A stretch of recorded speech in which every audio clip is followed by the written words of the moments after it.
Let's experiment with the code a little bit now so that you get a better understanding of certain aspects of Python.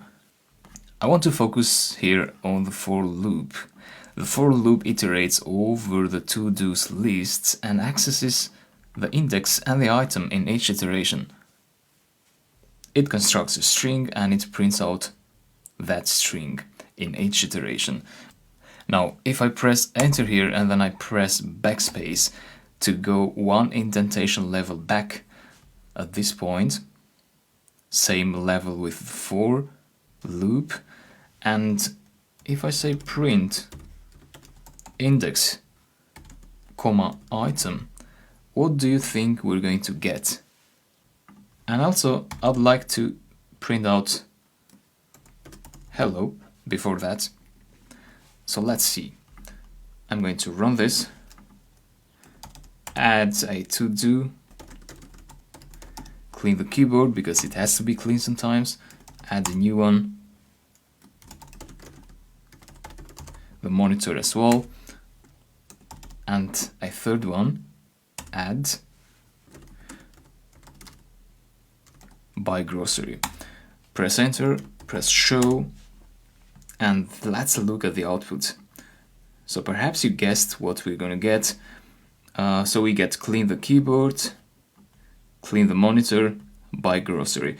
All these three are produced by the print row line in here, this one. And then we have this third line, hello to buy grocery. So that is produced obviously by this line. We get hello printed out, and then we get 2 because index is 2 and item prints out buy grocery. So why did I do this experiment? Well, this was to show you that once the loop ends, which is the case when you unindent the loop as we did here, then these are still variables. Index and items are still variables.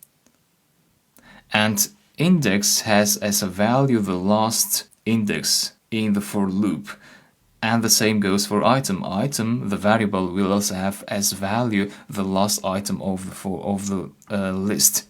So the loop went over and over again. Index was first 0, in the second iteration was 1, in the third was 2, and so once there were no more items in the loop, we get index assigned the final number, the final value of 2, and the same goes for item. So I hope that gives you some perspective to understand the for loop better.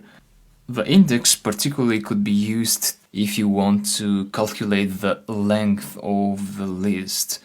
So basically you would say length is index plus 1. So that would print out length is and index plus 1, which would be 2 plus 1, 3. So we would get length is 3. Or you could also use an f string if you like. So f length is, and you'd have to put this inside curly brackets and close the string with a quote. So let me run this, add to do 1, add to do 2, show, and we get length is 2. However, getting the length like this is quite a workaround. I would even call it a hack, because calling it a workaround is giving it too much credit. The actual way to get the length of a list is by using another more appropriate function, and that is the len function. It's a function, as argument it gets the list. And the len function doesn't even need a for loop. So if you wanted to show the length, all you'd have to do is like that, run, add to do 1, add to do 2, show, and you get 2. So that is the output of the length function. So anyway, we don't need the length in this app, so I'll just delete everything and keep the loop as it was before. An experiment now over the enumerate method. If you open the Python console and you do for I item or ij, whatever you like, so I is about the index, j is about the item itself. It doesn't matter what variable names you use. In enumerate, hello, print I and j. Execute, and this is what you get. So strings can also be used with the enumerate function, because strings also are sequences of items, and each item is itself a string, so each character of the string is a string itself. That's why we get 0 in the first iteration, h, so j prints out h, then we get 1, e, and so on. So that's something to keep in mind. Now, you know that functions return an output, right? And here is a function. So what is the output of this function anyway? Or let's try a list as we did before. So let's say A, B, and C. And if we check A, we get this. So that's a bit confusing. The reason we get this is that the enumerate function returns an enumerate object. So just like we have list object types, we have strings object types, we have integers for numbers, we also have this strange object here. The difference here is that Python doesn't know how to display this object. The object actually contains data, but you cannot see them. So it is not designed, the object itself is not designed to display those data in the command line. But if you use a popular type such as a list and you place that object in a list, so basically to convert it into a list, you press enter and you get this. So now we have a representation of that enumerate object. This is actually the internal construction of that A object, but now we can visualize it using a list. We can see it. So it's a list made of tuples. That's the first tuple, the second tuple, and the third tuple. Each tuple contains the index and the item itself of the original list. The index of B and the B itself, index of C and the C itself.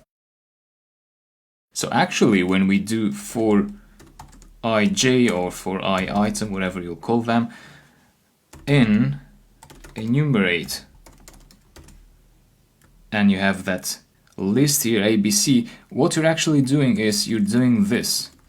For I item in this list. So enumerate is a list of tuples.